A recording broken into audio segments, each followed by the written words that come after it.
15 বছরে কোনো সাংবাদিকও ফ্যাসিবাদ সমর্থন করেছেন বলেছেন মির্জা ফখরুল। গণমাধ্যমের স্বাধীনতায় অকুণ্ঠ সমর্থন। সাংবাদিক নিপীড়ন বন্ধে রাষ্ট্রের মানসিকতা পরিবর্তনের তাগিদ অ্যাটর্নি জেনারেলের। মুক্ত গণমাধ্যমের নিশ্চয়তা দাবি। একসাথে নির্বাচন ও গণভোটের খরচ নিয়ে সমস্যা দেখছেন না অর্থ উপদেষ্টা। প্রবাসীদের পোস্টাল ব্যালট নিয়ে ডাক বিভাগের সঙ্গে ইসির বৈঠক। চট্টগ্রামের কদমতলীতে কম্বলের গুদামে আগুন। ফায়ার সার্ভিসের 7 ইউনিটের চেষ্টায় নিয়ন্ত্রণ।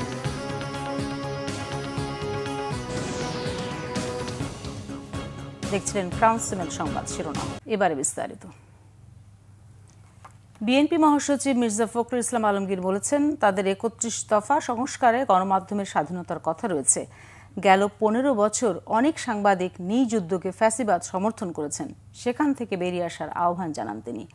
বাংলাদেশ চীন মৈত্রী সম্মেলন কেন্দ্রে বিজেসির সেমিনারে সব কথা বলেন মির্জা ফখরুল। সেমিনারে অন্য রাজনৈতিক নেতারা বলেন, বাংলাদেশে মিডিয়াকে কোনো শিল্প গোষ্ঠীর হাতে দেওয়া ঠিক হবে না। গণমাধ্যমে কাজের পরিবেশ কোনো সরকারই দেয়নি। অ্যাক্রিডিটেশন কার্ডও দেওয়া হয় রাজনৈতিক বিবেচনায়। গণমাধ্যম সংস্কার কমিশনের প্রস্তাব বাস্তবায়ন চান তারা। নেতারা বলেন, গণমাধ্যমে যারা কাজ করছেন তাদের জীবন অনিশ্চিত হয়ে যাচ্ছে। মফস্বলগুলোতে মিডিয়াতে কোনো বেতন দেওয়া হয় না। সোশ্যাল মিডিয়ার কারণে ভিউয়ের জন্য নানা ধরনের জিনিস সামনে এসে অস্থিরতা তৈরি হচ্ছে। রাজনৈতিক দলগুলোর সাথে সাংবাদিকতাকে আলাদা করে রাখার কথা বলেন তারা। জুলাই গণঅভ্যুত্থানে অনেক সাংবাদিক নির্যাতিত হয়েছে। সাংবাদিকদের অবদানও অনেক। পারিশ্রমিক এবং যথাযথ সম্মানী প্রাপ্তিতে আইনি অধিকারের পক্ষে তারা কথা বলেন। আমার কাছে মনে হয় যে শুধু সংস্কার যদি আমরা হৃদয়ে ধারণ না করি, মনের মধ্যে না নেই, পরিবর্তন করতে না চাই, তাহলে এইভাবে সংস্কার কতটুকু সম্ভব হবে আমি জানি না। আমাদের কমিটমেন্ট খুব পরিষ্কার। আপনারা দেখেছেন যে আমরা 31 দফাতে খুব পরিষ্কার করে বলেছি যে আমরা একটা স্বাধীন গণমাধ্যম আমরা দেখতে চাই, আমরা সেটাকে তৈরি করতে চাই। সেই জন্যে আমরা তখনই কমিট করেছিলাম যে আমরা একটা কমিশন তৈরি করব। তো কমিশন ইতিমধ্যে তৈরি হয়েছে। দুঃখের সঙ্গে আমরা জানলাম যে কমিশনের রিপোর্ট তৈরি হয়েছে, কিন্তু রিপোর্ট নিয়ে কোনো আলোচনা হয়নি পরবর্তীকালে। যাই হোক, আমরা আশা করি যে আমরা যদি আপনার সরকার পরিচালনার দায়িত্ব জনগণের মাধ্যমে পাই, তাহলে আমরা নিঃসন্দেহে এটাকে অগ্রাধিকার ভিত্তিতে আমরা দেখব বলে আমরা বিশ্বাস করি। সাংবাদিক নিপীড়ন বন্ধে রাষ্ট্রের মানসিকতা পরিবর্তনের তাগিদ দিয়েছেন অ্যাটর্নি জেনারেল এম আসাদুজ্জামান। কিভাবে ডিজিটাল নিরাপত্তা আইন গণমাধ্যমের স্বাধীনতার উপর প্রভাব ফেলেছে, এ নিয়ে প্রতিবেদন প্রকাশ করেছে গবেষণা প্রতিষ্ঠান centre for governance studies CGS এবং ক্লুনি ফাউন্ডেশন ফর জাস্টিস। তাতে বলা হয়, ক্ষমতাসীনরা এই আইনকে সাংবাদিকদের হয়রানি ও ভয় দেখানোর হাতিয়ারে পরিণত করেছিল। এতে অ্যাটর্নি জেনারেল বলেন, আগামীতে যারা রাষ্ট্র পরিচালনা করবেন তাদের সাংবাদিকদের মতামত নিয়ে নাগরিক অধিকার এবং সাংবাদিকদের অধিকার সুরক্ষা করার পথ বের করতে হবে। জানিয়েছেন, ডিজিটাল সিকিউরিটি আইনে ঝুলে থাকা মামলাগুলো ডিসেম্বরের মধ্যে নিষ্পত্তির সুপারিশ করা হবে। আলোচনায় ব্যারিস্টার সারা হোসেন বলেন, আগের মতো এখনও সাংবাদিকদের মত প্রকাশের স্বাধীনতা না থাকলে সেটি উদ্বেগের। যে কোনো সরকারকে গণমাধ্যমের জন্য মুক্ত পরিবেশ নিশ্চিতের আহ্বান জানান আলোচকরা। অতিরিক্ত সংস্কার করতে গিয়ে রাষ্ট্র যাতে দুর্বল না হয়ে যায় সেদিকে খেয়াল রাখতে রাজনৈতিক দলগুলোকে আহ্বান জানিয়েছেন আইন উপদেষ্টা ডক্টর আসিফ নজরুল। সকালে ঢাকা মহানগর দায়রা জজ আদালতে পারিবারিক আদালতের আনুষ্ঠানিক উদ্বোধন শেষে কথা বলেন তিনি। সংস্কার মানেই শুধু সংবিধান পরিবর্তন নয়, জনমনের সংস্কার বিষয়ে বিভ্রান্তি সৃষ্টি করা হচ্ছে বলেও মন্তব্য করেন তিনি। বিচার ব্যবস্থা ডিজিটালাইজেশনের সরকারের পরিকল্পনা তুলে ধরে আইন উপদেষ্টা আরও জানান, পারিবারিক আদালতের মতো আরও পরিষেবা হাতে নিয়েছে আইন মন্ত্রণালয়। এতে মামলা সংক্রান্ত জটিলতা, ভোগান্তি ও খরচ কমে আসবে। এ ধারাবাহিকতা পরবর্তী সরকারও চলমান রাখবে বলে আশাবাদী তিনি। সংবিধান পরিবর্তন করা এটা তো আপনার ওভারনাইট করার ব্যাপার না। আমার সুযোগ আসলে আমি সবকিছু আইনের মধ্যে ঢুকিয়ে দিই, সাথে সাথে সংস্কার হয়ে গেল, সাথে সাথে সমস্ত অন্ধকার ঘর আলো হয়ে গেল। এ তো এরকম মানে এরকম কিছু ব্যাপার না। আমি একটা সিম্পল উদাহরণ দিই। আজকে আমাদের দেশে যারা অ্যাথলেট আছে তাদের যদি আপনি 24 ঘন্টার মধ্যে 20 ঘন্টা ট্রেনিং করান, সে কি উসাইন বোল্ট হয়ে যাবে নাকি সে মারা যাবে? মারা যাবে না? কাজে আমাদের একটা বুঝতে হবে, আমরা অতিরিক্ত মানে অতিরিক্ত সংস্কার যেটা আমি নিতে পারি না, সেই রকম সংস্কার করতে গিয়ে আমি রাষ্ট্র কাঠামোকে দুর্বল করে ফেলি কিনা সেটাও আপনাদের চিন্তা করতে হবে। জাতীয় নির্বাচন আর গণভোট একসঙ্গে আয়োজনের কারণে খরচ বাড়বে বলে জানিয়েছেন অর্থ উপদেষ্টা ডক্টর সালেউদ্দিন আহমেদ। তবে এই বাজেট নিয়ে কোনো সমস্যা হবে না। সোমবার সচিবালয়ে সরকারি ক্রয় সংক্রান্ত উপদেষ্টা পরিষদ কমিটির বৈঠক শেষে কথা জানান তিনি। এদিন বৈঠকে পরিশোধিত জ্বালানি তেল আমদানির অনুমোদন দেওয়া হয় বলে জানান অর্থ উপদেষ্টা। তিনি জানান, চালের দাম দীর্ঘদিন স্থিতিশীল থাকলেও এখন বাড়তি, তাই বাসমতি চাল আমদানি করা হবে। উপদেষ্টা বলেন, অন্য দেশে জিনিসপত্রের দাম এভাবে বাড়ে না। এর সমাধান শুধু প্রশাসন দিয়ে নয়, রাজনৈতিক সরকারও লাগে। এক প্রশ্নের জবাবে বলেন, শুধু ঝুঁকিপূর্ণ ভোট কেন্দ্রগুলোতে বডি ক্যামেরা দেওয়া হবে। প্রবাসীদের ভোটাধিকার এবং গণভোটের কারণে নির্বাচনের খরচ বাড়বে বলে জানান অর্থ উপদেষ্টা। আসন্ন জাতীয় নির্বাচনে প্রবাসী সহ 4 শ্রেণীর ভোটারদের পোস্টাল ব্যালট ব্যবস্থাপনা নিয়ে বাংলাদেশ ডাক বিভাগের সঙ্গে বৈঠক করেছে নির্বাচন কমিশন। সকাল 11টার দিকে রাজধানীর আগারগাঁওয়ে নির্বাচন ভবনের সম্মেলন কক্ষে বৈঠক শুরু হয়। এতে সভাপতিত্ব করেন প্রধান নির্বাচন কমিশনার এএমএম নাসির উদ্দিন। ডাক বিভাগের কারিগরি দল থেকে একটি প্রতিনিধি দল সরাসরি বৈঠকে অংশ নিয়েছে। পাশাপাশি জুম প্ল্যাটফর্মে যুক্ত হন সার্কেল ও জেলা পর্যায়ের মনোনীত 150-রও বেশি কর্মকর্তা। মূলত প্রবাসে অবস্থানরত ভোটার, নির্বাচনী দায়িত্বে নিয়োজিত ব্যক্তি, নিজ ভোটার এলাকা থেকে দূরে থাকা কর্মকর্তা, সরকারি কর্মকর্তা এবং আইনি হেফাজতে থাকা ভোটারদের পোস্টাল ব্যালটের মাধ্যমে ভোটাধিকার নিশ্চিত করার প্রযুক্তিগত ও বাস্তবধর্মী দিকগুলো নিয়ে আলোচনা হয় বৈঠকে। জুলাই অভ্যুত্থানে রামপুরায় 28 জনকে হত্যা মামলায় কর্নেল রিদওয়ান ও সাবেক মেজর রাফাত এবং 2 পুলিশ কর্মকর্তার বিরুদ্ধে অভিযোগ গঠনের শুনানি হবে 4 ডিসেম্বর। সকাল 9:30টায় তাদেরকে বিচারপতি মোহাম্মদ গোলাম মুর্তুজা মজুমদারের নেতৃত্বে 3 সদস্যের আন্তর্জাতিক অপরাধ ট্রাইব্যুনাল 1-এ হাজির করা হয়।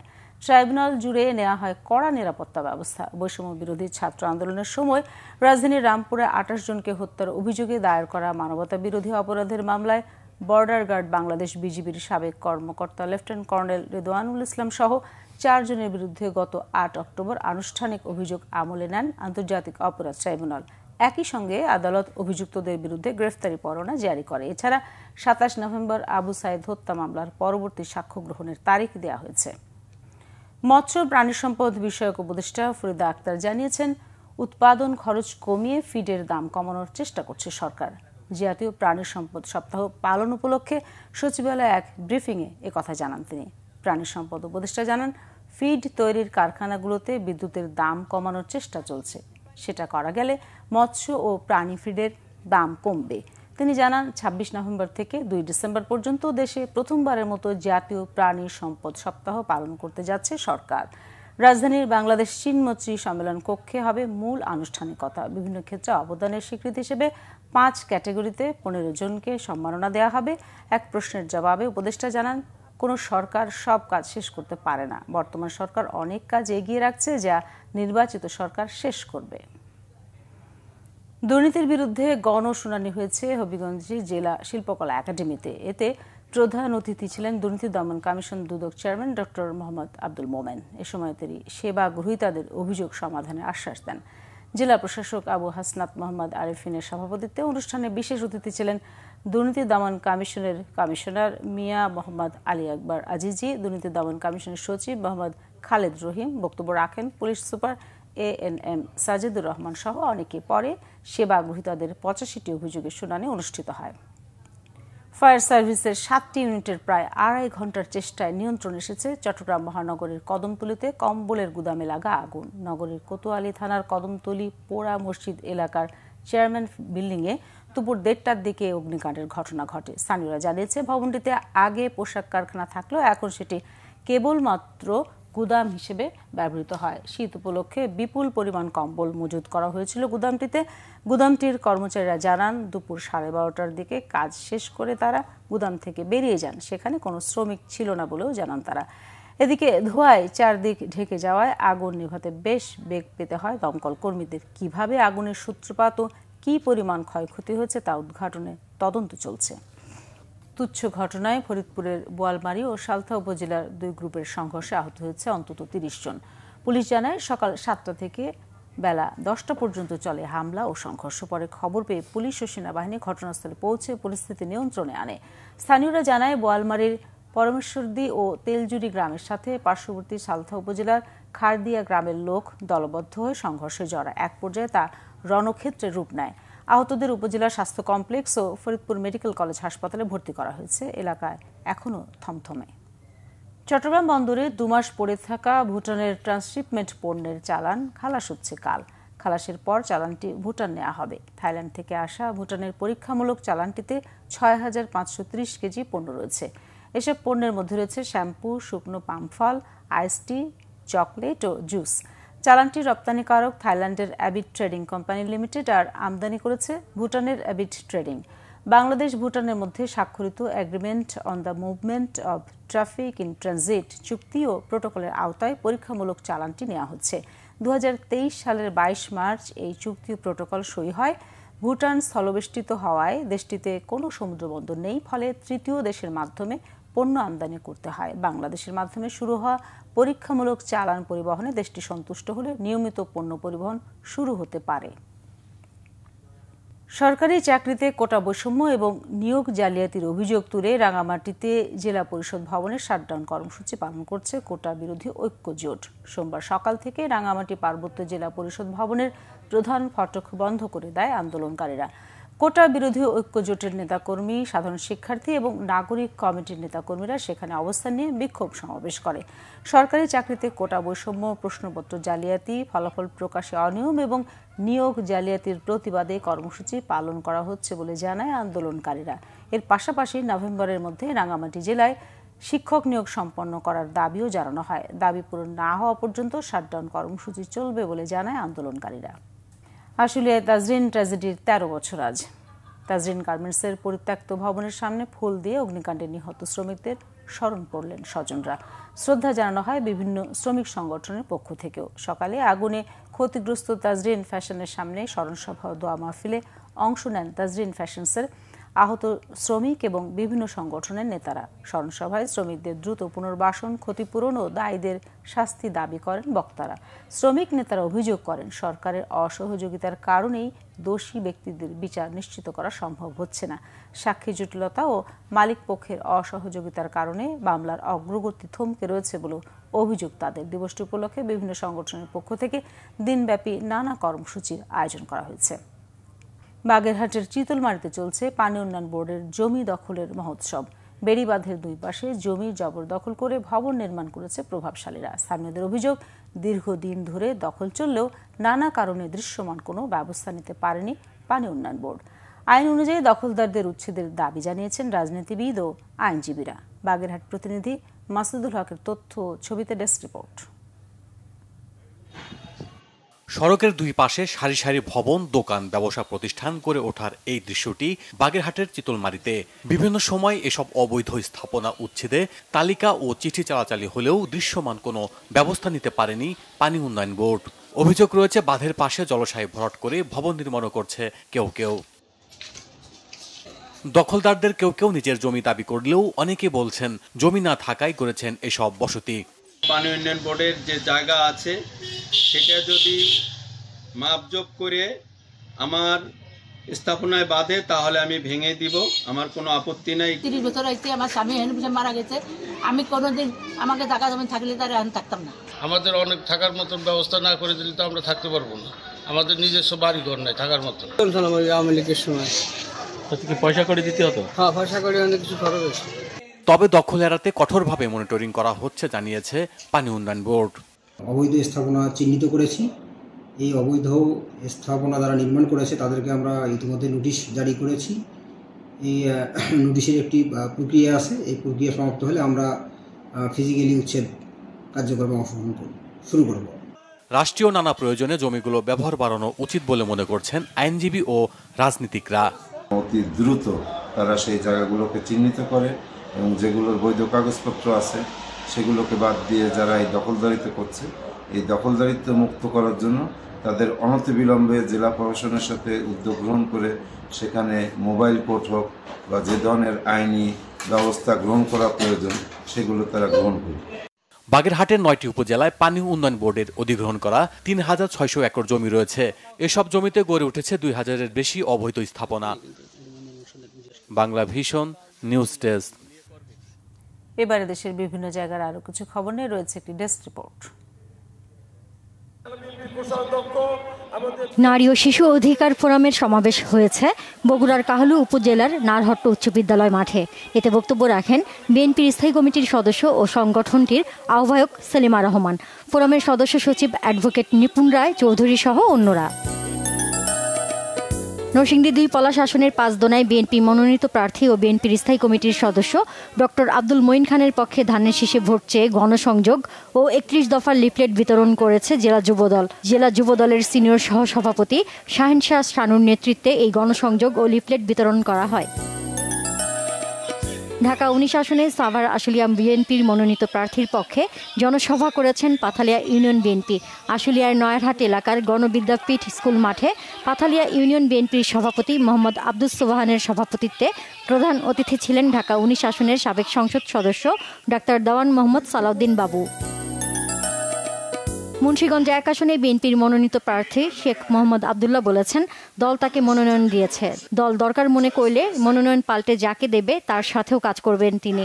এর আগে দলীয় সবাইকে এক মঞ্চে দাঁড়ানোর আহ্বান জানান তিনি। বিএনপির স্বেচ্ছাসেবক বিষয়ক সম্পাদক মীর শরফত আলী সপু বলেছেন জামায়াতের নেতা বলে থানার পুলিশ প্রশাসন ও সিভিল প্রশাসন আপনাদের কথায় উঠবে বসবে এমন ভাবার কোনো সুযোগ নেই। মুন্সিগঞ্জের শ্রীনগর বাজারে বিএনপি ঘোষিত ৩১ দফা বাস্তবায়নের লক্ষ্যে লিফলেট বিতরণ শেষে সাংবাদিকদের তিনি এসব কথা বলেন।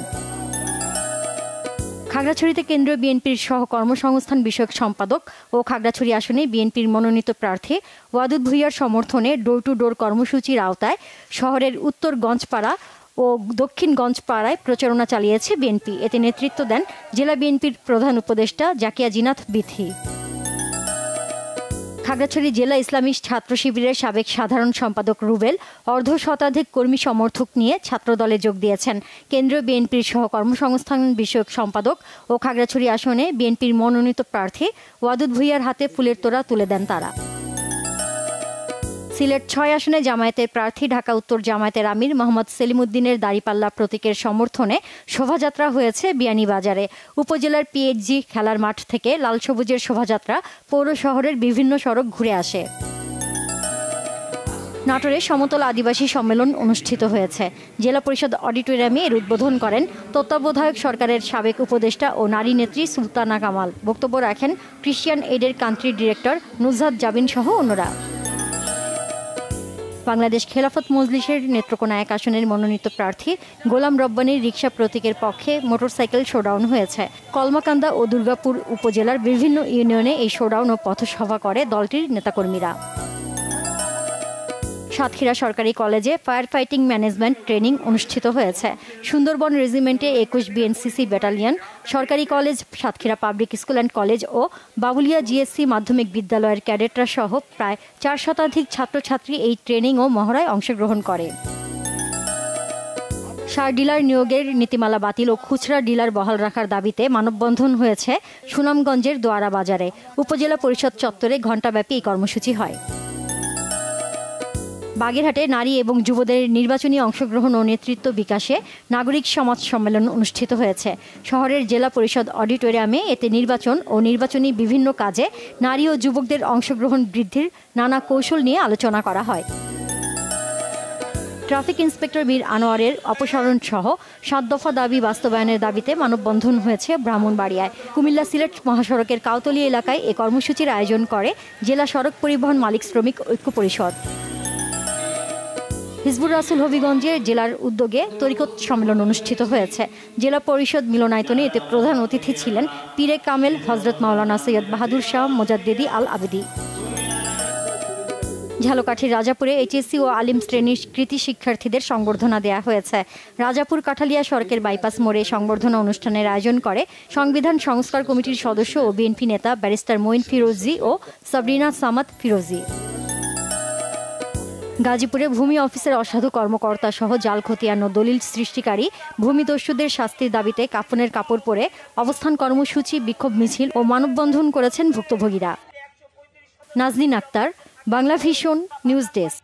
সংবাদ শেষ করব ক্রাউন সিমেন্ট শিরোনামগুলো আরেকবার জানিয়ে। 15 বছরে কোনো সাংবাদিক ও ফ্যাসিবাদ সমর্থন করেছেন বলেছেন মির্জা ফখরুল। গণমাধ্যমের স্বাধীনতায় অকুণ্ঠ সমর্থন। সাংবাদিক নিপীড়ন বন্ধে রাষ্ট্রের মানসিকতা পরিবর্তনের তাগিদ অ্যাটর্নি জেনারেলের। মুক্ত গণমাধ্যমের নিশ্চয়তার দাবি। একসাথে নির্বাচন ও গণভোটের খরচ নিয়ে সমস্যা দেখছেন না অর্থ উপদেষ্টা। প্রবাসীদের পোস্টাল ব্যালট নিয়ে ডাক বিভাগের সঙ্গে ইসির বৈঠক। চট্টগ্রামের কদমতলীতে কম্বলের গুদামে আগুন। ফায়ার সার্ভিসের 7 ইউনিটের চেষ্টায় নিয়ন্ত্রণ।